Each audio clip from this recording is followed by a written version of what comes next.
नमस्कार, उत्तराखंड का खास बुलेटिन देख रहे हैं आप सब और मैं हूं आपके साथ पल्लवी जम्वाल। तो चलिए शुरुआत करते हैं आज के उत्तराखंड के खास बुलेटिन की। देश भर में राष्ट्रपिता महात्मा गांधी की 154वीं जयंती पर श्रद्धांजलि समारोह को आयोजन कर राष्ट्रपिता को श्रद्धा सुमन अर्पित किए जा रहे हैं।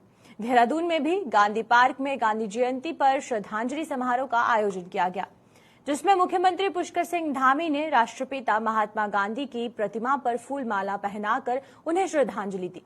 इस अवसर पर उनके कैबिनेट के मंत्री और मेयर सुनील उनियाल गामा सहित अन्य गणमान्य लोग भी मौजूद थे। इस अवसर पर मुख्यमंत्री ने कहा कि राष्ट्रपिता महात्मा गांधी के विचारों को जीवन में लाना बहुत जरूर है।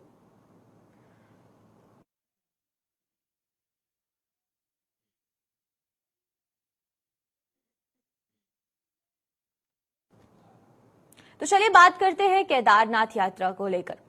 केदारनाथ यात्रा में हो रही बढ़ोतरी के साथ केदारनाथ हाईवे अब जाम लगना शुरू हो गया है, जिससे यात्रियों को परेशानियों का सामना भी करना पड़ रहा है। वहीं पर गुप्तकाशी से काकड़ा गाड़ तक लगा 15 किलोमीटर लंबा जाम में कई घंटों तक यात्री फंसे रहे। जाम खुलवाने में पुलिस को नाकों चने चबाने पड़ रहे हैं और जिला प्रशासन व पुलिस की व्यवस्थाओं से यात्रियों में भारी आक्रोश भी नजर आ रहा है। और आप देख सकते हैं कि जो तस्वीरें हम आपको दिखा रहे हैं, ये रुद्रप्रयाग की तस्वीरें हैं। रुद्रप्रयाग से लेकर जो है वो ये बताया जा रहा है कि 15 किलोमीटर तक का जो लंबा जाम था वो हाईवे पर देखने को मिला, जिसकी वजह से यात्रियों को काफी परेशानी आई। और खासकर बात करें अगर हम लोग पूरी कार्यप्रणाली की, तो कार्यप्रणाली को लेकर भी लोगों में परेशानी थी। उनका ये कहना था कि पुलिस कुछ नहीं कर रही है, सरकार कुछ नहीं कर रही है, क्योंकि जिस तरीके से केदारनाथ यात्रा में बढ़ोतरी होती जा रही है, उस बढ़ोतरी को ध्यान में रखते हुए अब जो व्यवस्था थी वो उस तरीके से होनी चाहिए थी कि ये जो जाम की स्थिति बनी हुई है ये ना रहे। लेकिन फिर भी 15 किलोमीटर तक का लंबा जाम देखने को मिला। अब क्या कुछ तस्वीरें हाईवे से सामने आ रही हैं और क्या इस जाम को खुलवाया गया, कितना समय तक ये जो जाम था ये लगा रहा, ये तमाम जानकारी है, ये तमाम सवाल हैं जिसका जवाब देने के लिए हमारे साथ यहाँ पर हमारे रिपोर्टर धनराज यहाँ ज्वाइन करेंगे, उनसे जानेंगे। धनराज, आपसे जानना चाहेंगे पहले तो कि कितने घंटों तक ये जो 15 किलोमीटर तक का जाम था ये इसी तरीके से लगा रहा और अभी क्या स्थिति है? बिल्कुल पल्लवी, देखिए जिस तरीके से लगातार उत्तराखंड की जो चारधाम यात्रा है वो सुचारू रूप से चल रही थी, लेकिन मौसम कहीं ना कहीं उसमें बाधा बनता हुआ नजर आ रहा था। लेकिन अब जिस तरीके से देखा जाए कि लगातार जो अब रास्ते खुले हैं क्योंकि बारिश कम हुई है, मानसून वापस लौट चुके हैं, तो उसको देखते हुए कहीं ना कहीं अब केदारनाथ और बद्रीनाथ तमाम चारधाम में जो है श्रद्धालु की जो जमावड़ा है वो लगातार देखने को मिल रहा है, और जिसके कारण लंबी लंबी कतारें गाड़ियों की लगी हुई हैं, जाम लगा हुआ है, यानी कि 15 से 20 किलोमीटर तक लंबा जाम है, जिसके कारण कहीं ना कहीं जो श्रद्धालु है उनको परेशानी का सामना झेलना पड़ रहा है और कई घंटे उनको जाम में लगना पड़ रहा है, जिसके कारण उनको काफी परेशानियों का सामना करना पड़ रहा है। हालांकि जो प्रशासन है या पुलिस प्रशासन है वो वहाँ पर मुस्तैद है और जाम खुलवाने की कवायद लगातार उनकी तरफ से जारी की जा रही है, क्योंकि जो जाम का कारण है वो कहीं ना कहीं संकरी सड़कें हैं और जिस तरीके से देखा जाए कि जो चारधाम के रास्ते हैं वो बड़े ही छोटे रास्ते हैं और जिसके कारण ये जाम लग रहा है। बिल्कुल, आपसे धनराज ये भी जानना चाहूंगी कि मॉनसून का महीना जब था उस समय काफी ज्यादा सड़क की जो व्यवस्था थी वो खराब हो चुकी थी और इस बीच अब यात्रा में बढ़ोतरी हो रही है, तो अब जो सड़कों की हालत है वो क्या कुछ बनी हुई है? बिल्कुल, देखिए जिस तरीके से मानसून के समय में जो सड़कें थी उनकी हालत जरूर बिगड़ती हुई नजर आई थी, लेकिन अभी यदि बात करें सड़कों की तो सड़कों की जो मरम्मत है उसका कार्य लगातार जारी है। पीडब्ल्यूडी का विभाग लगातार उनकी मरम्मत कर रहा है और उसके साथ ही मुख्यमंत्री पुष्कर सिंह धामी के सख्त आदेश है कि जल्द से जल्द वो सड़कें ठीक की जाए, क्योंकि बजट भी जारी कर दिया गया था मुख्यमंत्री पुष्कर सिंह धामी की तरफ से और साफ तौर पर कहा गया था कि किसी भी तरह की दिक्कत किसी यात्री को ना हो। लेकिन उसके बावजूद भी जो सड़कें हैं उनमें कुछ जगहों पर अभी भी गड्ढे हो रखे हैं, जिनके कारण ये जाम की स्थिति बनती है, क्योंकि मरम्मत का कार्य कर रहे हैं और विभाग के जो कर्मचारी हैं वहाँ पर कार्य करते हैं, तो कहीं न कहीं गाड़ियों को रोकना पड़ता है तभी वो कार्य कर पाते हैं। लेकिन जिस तरीके से देखा जाए यदि रात के समय में वो कार्य करे तो वो कार्य नहीं हो पाएगा, क्योंकि वहाँ पर लाइट की समस्या सबसे अधिक आती है कि रात के समय में वो कार्य नहीं हो सकता, तो कहीं ना कहीं वो दिन के समय में ही कार्य किया जाएगा और उसके चलते भी कहीं ना कहीं जो जाम है, जो जाम की स्थिति वहाँ पर बनती हुई नजर आ रही है। जी चलिए, बहुत बहुत शुक्रिया आपका धनराज तमाम जानकारी देने के लिए। तो ये थे हमारे साथ धनराज, और वहीं पर पूरी जानकारी जिस तरीके से धनराज ने दी कि 15 किलोमीटर तक जो लंबा जाम था, हालांकि सड़कों की जो व्यवस्था है वो सरकार सही करने की कोशिश कर रही है, इसको लेकर बजट भी जारी हुआ है, लेकिन फिर भी क्योंकि यात्रा में बढ़ोतरी होती जा रही है और रास्ते छोटे हैं, जिस वजह से ये जो जाम की स्थिति है ये बनी हुई थी। कांग्रेस प्रदेश अध्यक्ष करण मेहरा ने पत्रकार वार्ता करते हुए ग्लोबल इन्वेस्टर समिट को लेकर सरकार पर जमकर निशाना साधा है। उन्होंने कहा है कि समिट को लेकर सरकार जो माहौल बना रही है वह प्रदेश की जनता की आंखों में धूल झोंकने का समान है। उन्होंने कहा कि 2018 में तत्कालीन मुख्यमंत्री त्रिवेंद्र सिंह रावत ने जो बातें बोली थी वही बात मुख्यमंत्री पुष्कर सिंह धामी बोल रहे हैं। सरकार ने आरोप लगाया है कि कांग्रेस ने ये आरोप भी लगाया है कि जिस उषा कंपनी के साथ MOU साइन किया गया है वह पहले से ही उत्तराखंड में काम कर रही है, तो नया इन्वेस्टमेंट कहां है ये सरकार को बताना चाहिए। पार्टी के प्रदेश अध्यक्ष का कहना है कि 2022 में राष्ट्रीय बेरोजगारी दर 4% था, लेकिन आज उत्तराखंड बेरोजगार के दर में दोगुना इजाफा कर चुका है।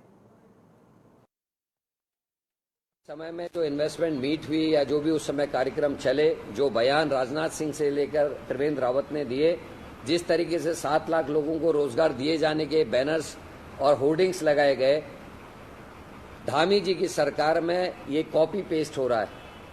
उसी तरीके के बयान, उसी तरीके की बातें, उसी तरीके का प्रचार धामी जी की सरकार कर रही जो TSR के समय में हुआ था।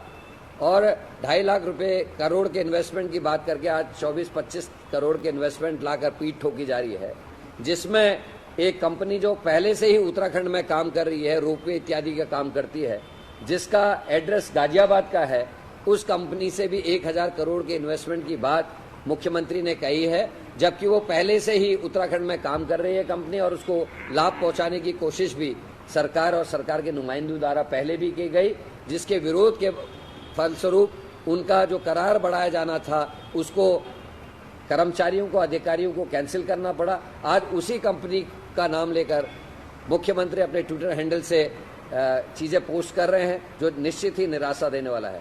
जिस कंपनी के साथ दिल्ली में करार हो सकता था, उत्तराखंड में बैठ के करार हो सकता था, जो गाजियाबाद की कंपनी है, उसको लंदन की मीट में या लंदन जाने के बाद अपनी पीठ थपथपाई जा रही है, तो निश्चित ही ये दुर्भाग्यपूर्ण है। और मैं धामी जी से और भारतीय जनता पार्टी की सरकार से कहना चाहता हूं, यहाँ डेंगू से जो लोग मर रहे हैं, माहौल खराब हो रहा है, पहले आप स्मार्ट सिटी को स्मार्ट सिटी बना दें, प्रदेश का कानून व्यवस्था को ठीक करें। प्रदेश में बाढ़ और सड़कों के जो हालात हैं, 25 से 30 लोग केवल और केवल चट्टान गिरने से जिस प्रदेश में मृत्यु ही हो, करंट लगने से 18 लोग मर गए हों, गौरी कुंड में 23 लोग बह के मर गए हों, क्या ऐसे में कोई कंपनी यहाँ इन्वेस्टमेंट करने आएगी? इन्वेस्ट करने लायक माहौल बनाइए, सड़कें ठीक दीजिए, व्यवस्थाएं ठीक करिए, अधिकारी कर्मचारियों का व्यवहार ठीक करिए, यहाँ माहौल क्रिएट कीजिए। स्किल्ड लेबर बनाने के लिए आप क्या, आपके पास प्रस्ताव हैं, क्या आप कार्य करें, उस पर आप काम कीजिए, और उसके बाद हम सोचेंगे कि उत्तराखंड में इन्वेस्टर्स आएंगे और अच्छा इन्वेस्ट यहाँ करेंगे। मुझे लगता है कि अभी की जो कवायद है ये पूरी तरीके से नकारी कवायद है, और केवल पैसे की बर्बादी है, और एक झूठा प्रचार से ज्यादा और कुछ।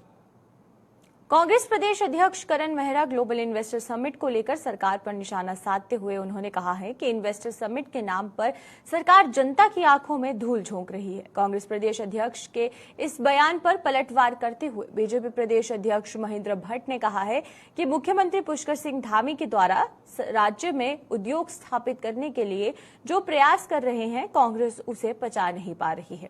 अगर कोई उद्यमी राज्य में इन्वेस्ट करना चाहता है तो वो कहीं भी मिलना चाहता है और MOU करना चाहता है तो मुख्यमंत्री वहां जाएंगे।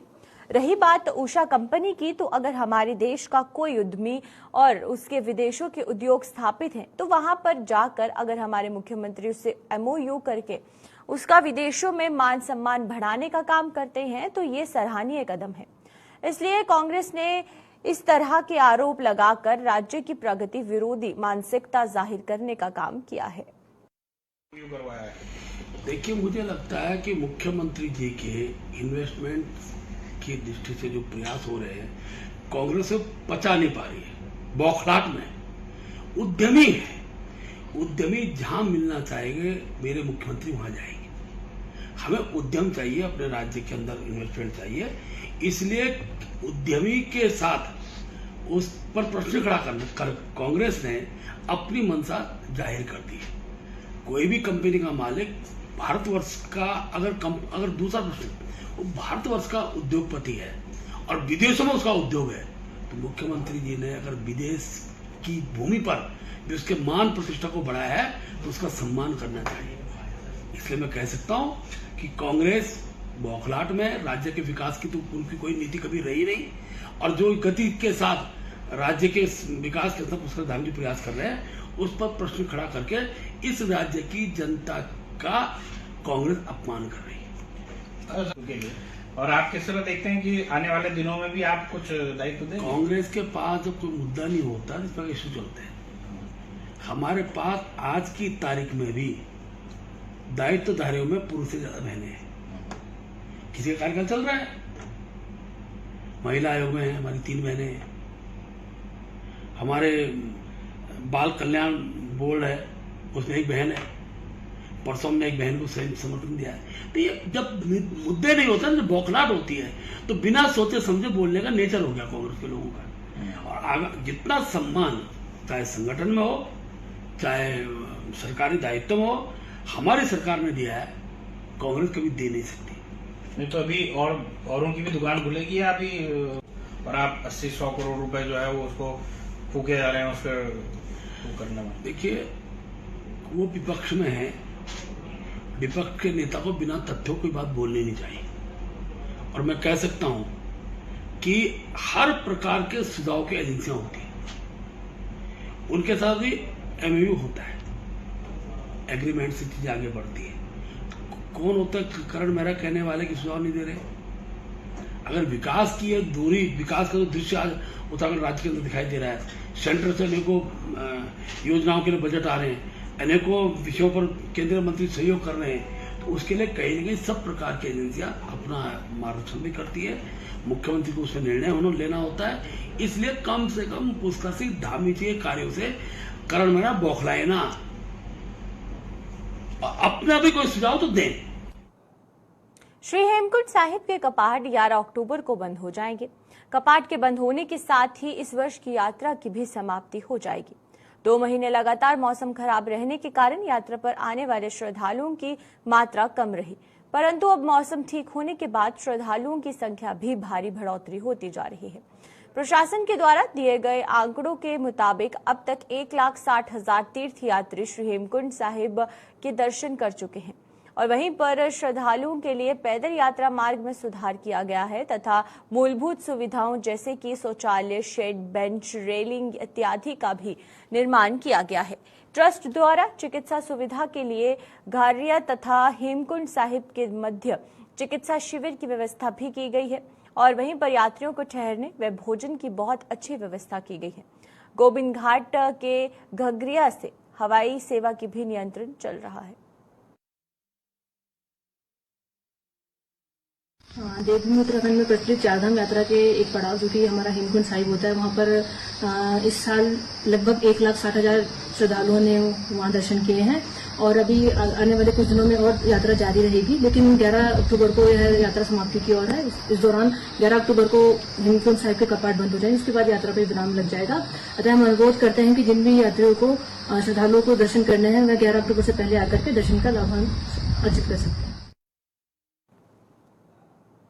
विश्व प्रसिद्ध जिम कॉर्बेट नेशनल पार्क की नई वेबसाइट का मुख्यमंत्री पुष्कर सिंह धामी वर्चुअल शुभारंभ करेंगे। इसकी जानकारी कॉर्बेट के डिप्यूटी डायरेक्टर दिगांत नायक ने दी है, और वहीं पर उन्होंने बताया है कि जिम कॉर्बेट नेशनल पार्क की नई वर्जन 3 वेबसाइट बनकर पूरी तरीके से तैयार हो चुकी है। इस नई वेबसाइट को पर्यटकों की सुविधा को देखते हुए बनाया गया है, जिसका शुभारंभ मुख्यमंत्री पुष्कर सिंह धामी करेंगे। पुरानी वेबसाइट को NIC संचालित करता था और वहीं पर जिसमें बुकिंग कैंसिल होने पर पर्यटकों के पैसे रिटर्न होने संबंधित कई समस्याओं को देखते हुए कॉर्बेट प्रशासन ने अब इस वेबसाइट का काम किसी और संस्था यानी कि जिपैलरिंग को दिया है। और वहीं पर इस विषय में कॉर्बेट के डिप्यूटी डायरेक्टर दिगांत नायक ने बताया है कि विगत 3 माह से कॉर्बेट ने वेबसाइट को बनाने का कार्य कर रहा है और उन्होंने बताया है कि वेबसाइट तेजी से बिना रुके के कार्य करेगी और वहीं पर ऑटो रिफंड, UPI पेमेंट जैसी सुविधाएं भी पर्यटकों को मिलेंगी।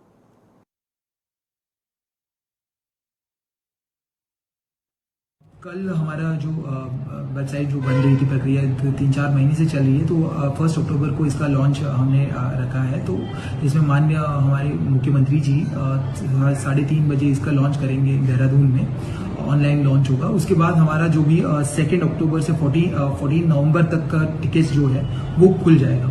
तो इसमें हमारा जो नया वेबसाइट में बहुत सारा फीचर्स डाले हैं ताकि पर्यटकों को बहुत आसानी से बुकिंग हो जाए। तो जैसे कि इसमें ऑटो रिफंड का भी प्राविधान है। जो पहले हमको 40-50 दिन जो लगता था, जो टिकट का बुकिंग ना हो बट पैसे जब कट हो जाते हैं तो रिफंड होने में 40-50 दिन लग जाता था, तो अभी ये 1 से 3 दिन में हो जाएगा।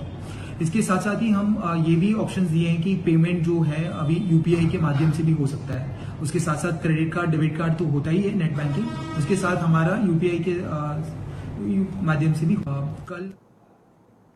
खानपुर के विधायक उमेश कुमार दरगाह कलियर शरीफ में हाजिरी दी और वहीं पर उस हाजिरी में दरगाह और साबिर पार्क में चादर पेश करने के बाद जायरीन पर विधायक ने फूलों की वर्षा की। इस अवसर पर विधायक उमेश कुमार ने कहा कि उनकी दिली कामना थी कि साबिर पार्क के उर्स पर हेलीकॉप्टर से जायरीन कर फूलों की वर्षा करते, परंतु मंत्रालय इतनी बड़ी जनसंख्या के ऊपर फूलों की वर्षा करने की अनुमति नहीं देता, इसलिए उनके द्वारा कलियर पहुंचकर अब हाथों से लोगों के ऊपर फूलों से वर्षा की गई। इसके साथ ही उमेश कुमार ने सुरक्षा व्यवस्था को लेकर प्रशासन की सराहना भी की। चल रहा है और ईद मुबारक मिलादुन नबी के अवसर पर देश भर में खुशी का माहौल है। लोग आ रहे हैं, लाखों की तादाद में यहाँ पहुँच रहे हैं। तो हमारे जो युवा साथी हैं हमारी टीम के, उन सब लोगों ने यहाँ आमंत्रित किया था और मैं भी कई दिनों से आने की सोच रहा था। तो आज मैं यहाँ पहुँचा और साबिर पार्क के दर्शन किए और मेरी इच्छा तो थी कि मैं हेलीकॉप्टर से जो है वो फूल बरसाता, लेकिन इतनी बड़ी तादाद की संख्या के ऊपर अनुमति प्रदान नहीं करता है जो मंत्रालय है। तो इस वजह से वो इच्छा मेरी रह गई। तो फिर ये सोचा कि चलिए ऊपर से ना सही नीचे ज़मीनी स्तर पर जाकर इस इच्छा को पूरी करते हैं। तो उसके चलते मैं यहाँ पुलिस की व्यवस्था को लेकर क्या आगे? पुलिस की व्यवस्था अच्छी है, पुलिस अच्छा काम कर रही है। कहीं भी मुझे कोई ऐसा माहौल नहीं नज़र आ रहा हबड़ दबड़ का कि कोई दिक्कत आ रही हो। सब सुचारू रूप से चल रहा है। लोग भी सब बहुत सब्र और इत्मीनान के साथ दर्शन कर रहे हैं। उत्तरकाशी पुलिस युवा पीढ़ी में बढ़ रहे नशे के कुप्रचलन को लेकर बेहद संवेदनशील है। समाज को नशा मुक्त करने के उद्देश्य से पुलिस ने ड्रग्स फ्री देवभूमि अभियान 2025 शुरू किया है। इस अभियान के अंतर्गत उत्तरकाशी जनपद में नशे के विरुद्ध जंग उद्यम छेड़ी हुई है और वहीं पर जिसमें कि उत्तरकाशी पुलिस ने न सिर्फ अवैध नशा तस्करों को सलाखों के पीछे पहुंचा रही है, बल्कि इस मुहिम में पुलिस नशे के आदी हुए युवकों को चिन्हित कर उनकी काउंसलिंग करवाकर जीवन की मुख्य धारा में जोड़ने की कोशिश में जुटी हुई है।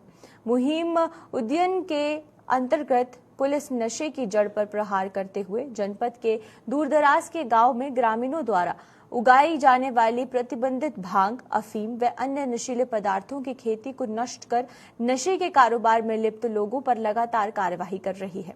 उत्तरकाशी पुलिस द्वारा सटीक जानकारी जुटाते हुए राजस्व व वन विभाग की संयुक्त टीम के साथ उत्तरकाशी के दूरस्थ क्षेत्र गजनान पट्टी में भी सिरी व कोनगढ़ में छापेमारी कर बड़े स्तर पर पैदा की गई प्रतिबंधित भांग की खेती को नष्ट किया गया।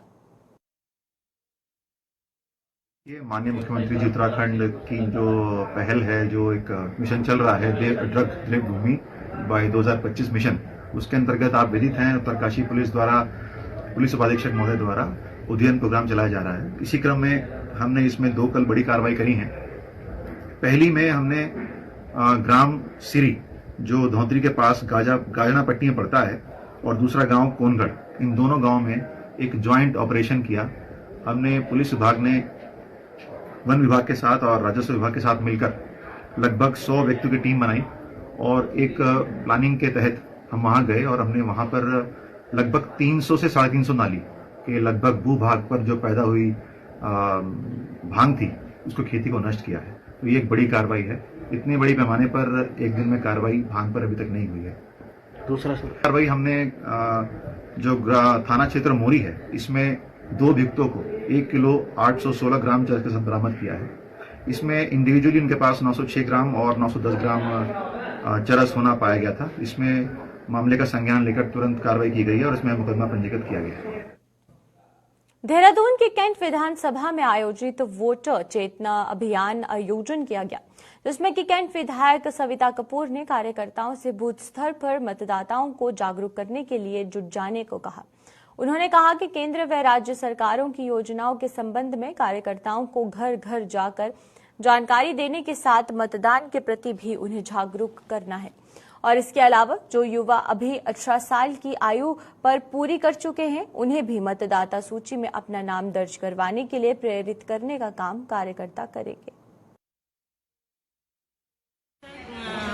हमारा जो आज का कार्यक्रम है वोटर चेतना महाअभियान का कार्यक्रम प्रेमनगर कामनी मंडल महिला मोर्चा की तरफ से हमारी कैंट विधानसभा विधायिका श्रीमती सविता कपूर की तरफ से के नेतृत्व में रखा गया है। ये आज का प्रोग्राम जिन बच्चों की वोटर आईडी जो 18 से क्रॉस हुई है उनकी वोटर आईडी अभी तक नहीं बनी है, उनके लिए ये कार्यक्रम किया गया है ताकि वो भी आने वाले टाइम में अपनी वोट बना के एक भारत का नागरिक कहलाने के इच्छुक हों, तो इसलिए आज का प्रोग्राम भारतीय जनता पार्टी द्वारा वोटर चेतना अभियान प्रारंभ किया गया है, जो कि एक बहुत ही जरूरी चीज़ है क्योंकि जब चुनाव आता है चुनाव के समय में पता चलता है कुछ वोट बने नहीं है, कुछ कटे नहीं है, तो ये सबको देखते हुए पार्टी द्वारा ये अभियान शुरू किया गया है। इसमें हमारे बीएलओ तो बहुत मेहनत करते हैं, हमारी पार्टी के कार्यकर्ता भी इस अभियान को बड़े उसके तरह से लेके चल रहे हैं और घर घर जाकर